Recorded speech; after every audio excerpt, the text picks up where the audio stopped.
Hey there, beautiful creatures, welcome back. Today I have a little video that's more of an informal chat. I don't really have much to sort of show and tell, I guess, except for this fantastic new octopus shirt I get. Look at it! If I was an octopus, I would look exactly like this one. Isn't it brilliant? Anyway, so that's my show and tell, I guess. I couldn't resist. Tourist, materialistic.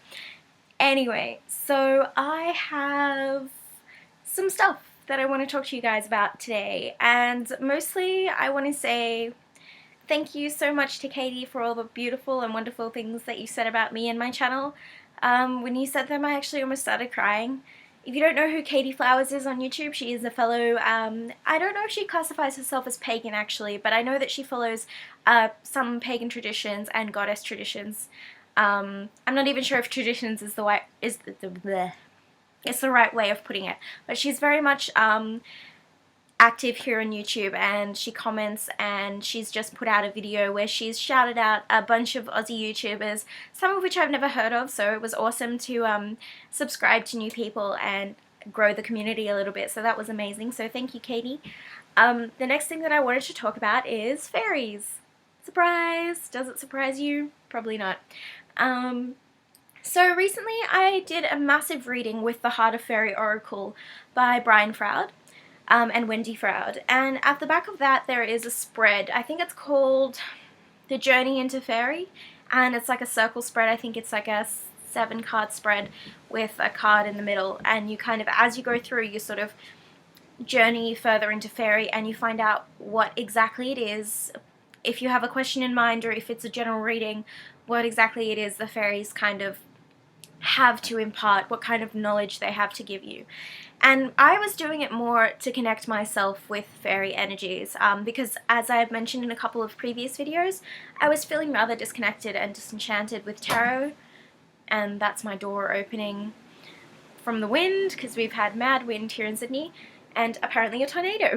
Anyway, I was feeling pretty disenchanted with tarot, and I was trying to get back into connecting with Fae energy, because whenever I let Fae energy out of my life, I always get a bit shit and a bit sad and a bit, I don't see things as lightly as I can see them, and I tend to get a bit too serious about life and stuff in life in general. So I did this reading, and it was quite amazing, and one of the biggest messages I actually got was not for myself, but was for everybody out here in the community. And that was basically, the fairies have challenged me to try and get people to believe in them. And I know it probably sounds completely wacky and kooky and crazy, but what it is that there is a massive imbalance going on in nature at the moment. And a lot of people, I think Larissa mentioned this in one of her videos too. I can't talk today, I apologize. Larissa mentioned this in one of her videos, is that people want to light a candle for nature. They want to, say some words, do a chant for nature, all while being in the safety and comfort of their homes. They don't actually want to go out and communicate with nature.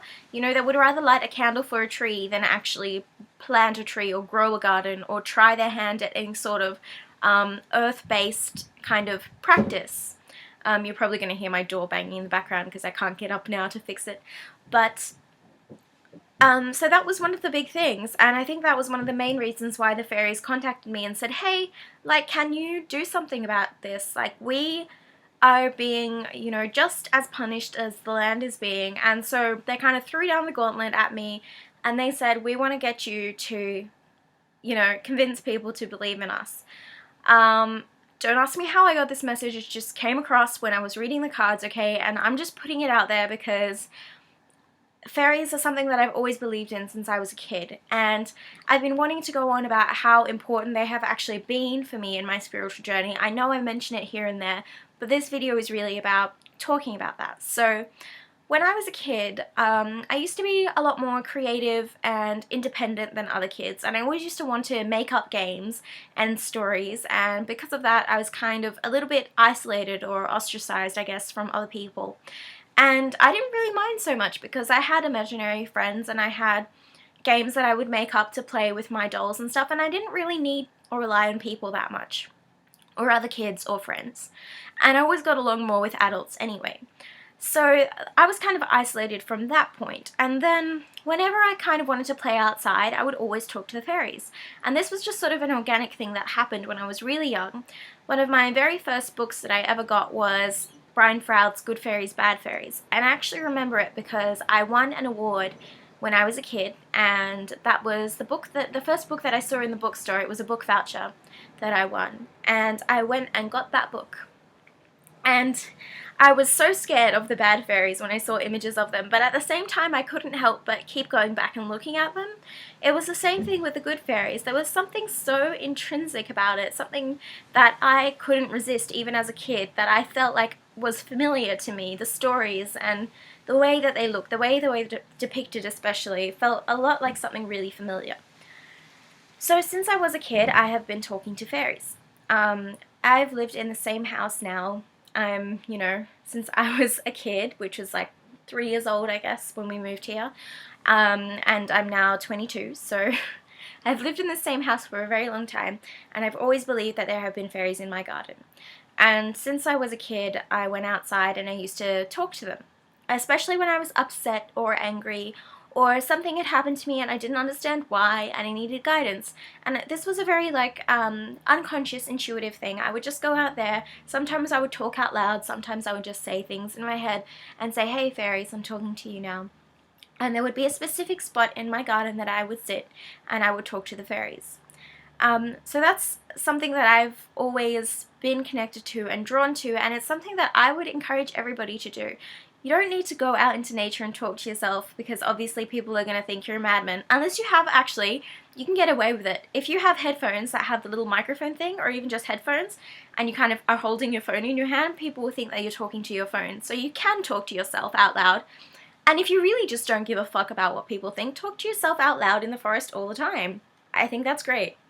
But what I'm trying to get at here is talk to the fairies. They want to be communicated with, and they want to be talked to. They are here because they are linked to humanity.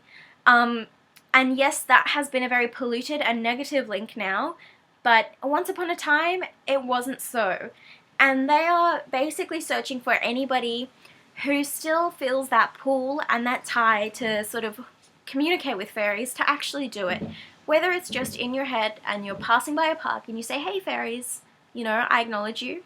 I know that you're here and I appreciate that you're here." Or whether it's, to sit down and be like, "You know what, fairies, I had a really shit day today. You want to know why?" And you go and rattle off your problems. And you'll honestly feel so much better. Whether it's the actual energy of nature as well, like being out there, which is so, so beneficial for us and something that we don't do a lot of as people in general. Or whether it's, because you actually feel fairy energy with you. And fairy energy can manifest itself in different ways. It can be a good or a bad thing depending on your mood and your receptivity and how you kind of approach fairy lore. If you tend to see things in a negative light, if you're in a negative headspace, you're going to have a negative experience. I'm just saying this because this is what I've had from personal experiences. Sorry about this banging door and this wind. Okay, I'll be back in 2 seconds.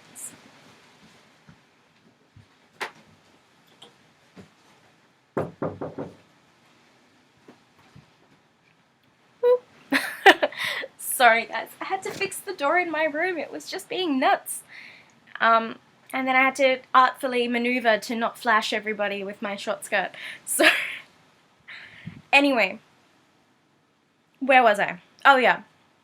Talking with fairies when you're in a negative headspace. Sometimes it's good to get it off your chest, and usually there are lots of positive beings and guides and stuff like that there that will help you at those times. But if you're looking to connect with fairy, to do any sorts of meditations or really deep connections, you're going to really work with, I guess, the shadow aspect of fairy. When you're already in a negative headspace, depends on how strong you feel. I don't really recommend working with fairy at that time, because they really, really bring out the darkness in you. And if you are not ready, and you know that you're not ready to handle that, then don't. Be a bit more gentle on yourself and be a bit more kind to yourself, because fairy are really connected to primal base,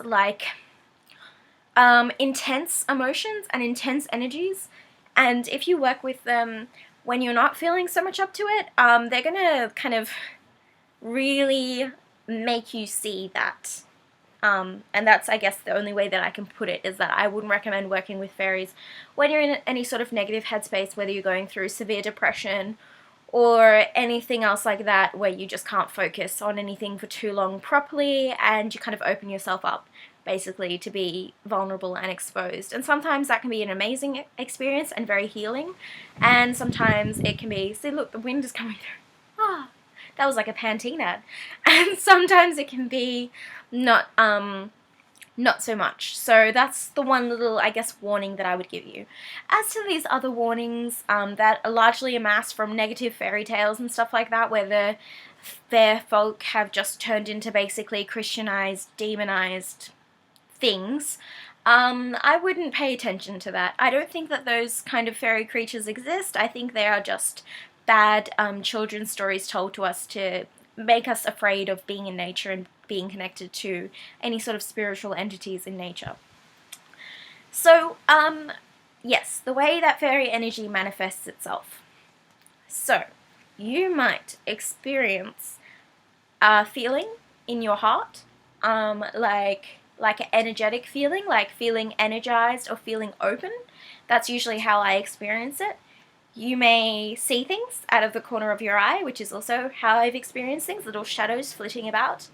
I get that when I read with the Heart of Faerie Oracle, and it can be a little bit weird at first if you're not used to it, but it does happen, and it is kind of like one of the ways that fairies can manifest themselves. I've been seeing them like that for a very long time. Like I said, I've been working with them since I was a kid, and that's kind of one of the ways that I see them, is out of the corner of my eye, little flickery, shadowy thing.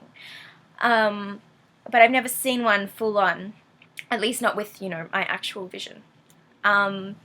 They can appear to you in your mind's eye as familiar faces and personalities to you, whether it's like past pets and stuff like that too. They can appear to you in dreams in that way too, and usually like when I know that fairy energy is in my dreams, it'll be through Pan or some other massive entity energy like that, like the Green Man, or it will be through like familiars for me, like, I guess familiar might be the wrong term. I'm thinking of familiar as in like the historical word, the witch's familiar that was kind of tied to her intrinsically. They were kind of like soul partners basically, and could communicate with one another. So familiars in my dreams are often reptiles, snakes, lizards, stuff like that. A lizard that I had who I was very close to when I was a kid sometimes comes into my dreams and talks to me, and snakes and cats and that kind of stuff too. And that's also how I see one way that fairy energy connects with us, is because they are very tied to obviously nature and animals, and I think that they do come to us in dreams like that, and they talk to us like humans would talk, but from an animal's voice. It's quite bizarre, but yeah, not with an animal's voice, with a human's voice, but from an animal's mouth, I think is what I meant to say. But yeah, so that's one of the ways that I have experienced fairy energy and communicating with fairies. Obviously working with decks like Brian Froud's Heart of Faerie, or even the Faerie Oracle, which I don't have. Also, I've felt a lot of fairy energy through the Oracle of the Dragon Fae by Lucy Cavendish. I don't have her Wisdom of Faerie Oracle, but I've heard that's very good. I felt a lot of very positive fairy energy through Doreen Virtue's Healing with the Fairies Oracle as well. That was one of the decks that I got when I was just a kid, so I've always had that deck in my life, and I feel very tied to it since I've had it for such a long time. I know a lot of people can't work with Doreen Virtue and don't really connect with it, but I quite like that deck. I think it's different to anything that she published before, because it's quite old.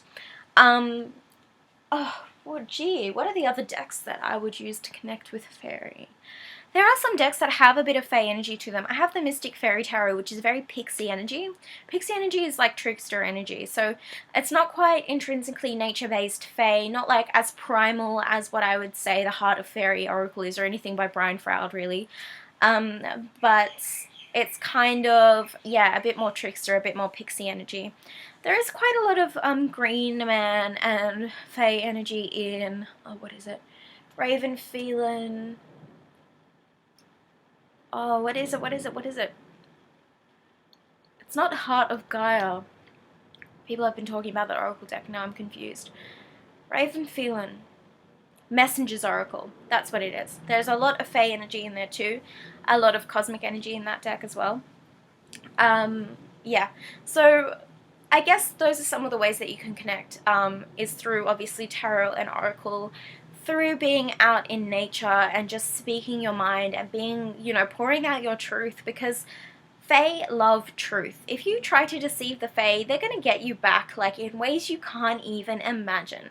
They like to play tricks, okay? But they like to play tricks from an open-hearted way, in a way that they want you to actually see something differently. If they take something from you, like crystals or a sock or something, and trust me, I've been fucked with by fairies for a very long time, so I know when something goes missing and it's not my doing. And they do it because they want you to see something in a different way. They want you to maybe be a bit more lighthearted about something. It's like, why did you put so much attachment into this one object that now you're going to go and throw the house in disarray just because you can't find it? Kind of like, look at yourself and your humanity and be like, are you just being ridiculous? Are you fussing over this one thing for no reason? And then when you realize that, it comes back. You're not even looking for it, and bam, there it is. Your eye will just go straight to it. So that's one of the ways that fairy energy manifests itself. And if you're totally honest with yourself, and you're honest with the Fae, and you communicate with them in an open, mutually loving way, then you can really get along with fairy energy, and you can really work with them too.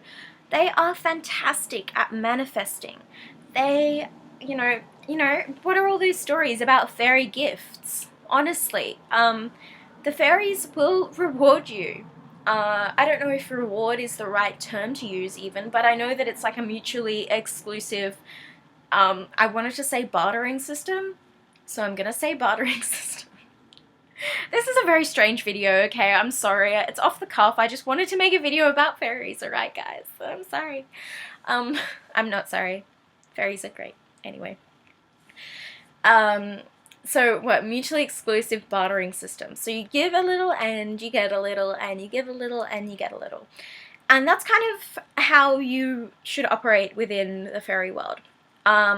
Meditation also works to some degree. I have a bit of a love-hate relationship with meditation. I can do it and I can not do it.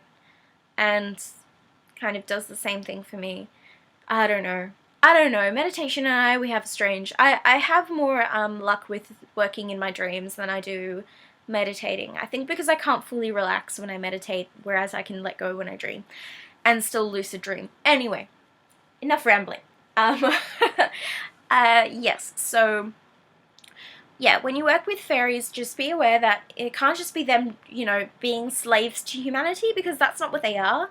What they are is amazing energies and protectors of nature and the earth, and they operate on a plane of existence that's utterly different to our own, and has totally different rules to humanity's rules. But they are so ancient and so wise, and they have been alongside us for so long, that they know that we're just stupid humans, okay? And that we make mistakes, and they want to show us that, you know, it's okay, and we can work together. You just need to be respectful of one another. And I guess that goes with any kind of energy that you're working with, is to be mindful and to be respectful. So I guess those are my kind of tips of working with fairy energy. And like I said, I was told by them, I was challenged by them actually, so not told by them but challenged, that I need to try and get people to get out into nature, to actually be mindfully, consciously connecting with Fae energy, because they're out there and they want to connect with you, and be sure that they do, but to be respectful and to acknowledge that they do have a trickster side to them, and to acknowledge that, you know, we're humans and we also have a trickster side to us, and to not take things so seriously and so deep-heartedly, and to not come at it from a constant perspective of, oh, I should just, you know, I don't know, take this leap of faith, and oh, there's going to be massive consequences. It's like, sometimes you gotta be the fool, you know, and you just gotta take the leap and not worry about the consequences, and you gotta take the leap and kind of learn from the leap, I guess. And that's a lot of working with Fae energy, and that's what it'll do to you, is it'll make you do spontaneous, crazy things. it'll give you new ideas. You'll see flickers out of the corner of your eye. You'll think you'll be going crazy because things will go missing, and then they'll come back in a totally different spot that you never even thought that they would ever come back in. Sometimes your crystals might go missing because they do like shiny things, or so the fairies that hang around with me like shiny things. And sometimes you'll have amazing things brought into your life. You know, it's just like, this is the wonder and the power of working with such a force in nature, such a primordial, kind of, not primitive, but really sort of energetic, ancient energy that are the Fae. And like I said, and like I think I mentioned when I did a review of the Tarot of the She, is that they manifest themselves however they want to. However we think that we might see the Fae, whether that is as kind of Vix from New Age Hipster says she sees one of her angels as, who is she? Susan Sarandon? Whether you see them as Susan Sarandon, as like your fairy godmother, or whether you see them as cosmic light beings, like some of Froude's artwork, and also whether you see them as the She in Tarot of the She, they're all right, because they are all of these things. They are also none of these things. They're totally unexpected creatures. Unexpected in the way that we don't really have any kind of sense of being able to perceive their energy because we are just human, or we are just trapped in this earthly form. But we do have some sense of how they can be shown to us. So if you have a flicker in the corner of your eye, or if you have a strange dream where a past pet has come to talk to you, or all of a sudden you have this image of a figure or a green man in the wood, or just a wild forest, or anything untamed within nature, or a ring of mushrooms on the ground, please stop for a second and think of fairy energy. Just send out a thought to them, because they're so willing to connect with us, and they're always here. They can be in the tiniest pot plant in the most crowded, absolutely, you know, smoggiest city in the world, and they're there, you know, because that is their little pot of soil, that is their little plant, and they are connected through nature wherever she is. No matter how deep we've buried her underground under, you know, feet of concrete and rubbish, she's there, and they're there, and they want everybody to know that. So yes, I was challenged by them to make a video to connect with you guys, and to sort of ask you guys to consider connecting with fairy energy, and to be open and aware of the signs that go on around you that fairies may be about, and some of the ways in which you can invite, I guess, fairy energy into your life. So that was my ramble. I hope it made some kind of sense. I apologize if it didn't, and I also apologize for casually running out of the video and coming back in. But I don't apologize for wearing this octopus shirt. That is something I will never apologize for. Okay, enough of my random babbling on about fairies and being a mad woman. I hope to see you all in my next video. Again, I would love to have a little shout out to Katie Flowers, and go and check out her videos. She's an amazing Aussie pagan YouTuber. And again, I said pagan, and I'm not really sure if she is. Anyway, I hope you all have had a most amazing day, and I hope you all go out into nature and try and connect with fairies. And let me know if you do in the comments down below. Let me know if you've even had similar experiences with the Fae. What have your experiences with the Fae been? Because I know not everybody has had a positive experience with them. Because they do like to fuck with people. Excuse my language, but yeah, they do. It's one of the ways that they connect with you guys. So you just gotta lighten up a little, live a little. Anyway, I hope to see you all in the next video. Until then, bye!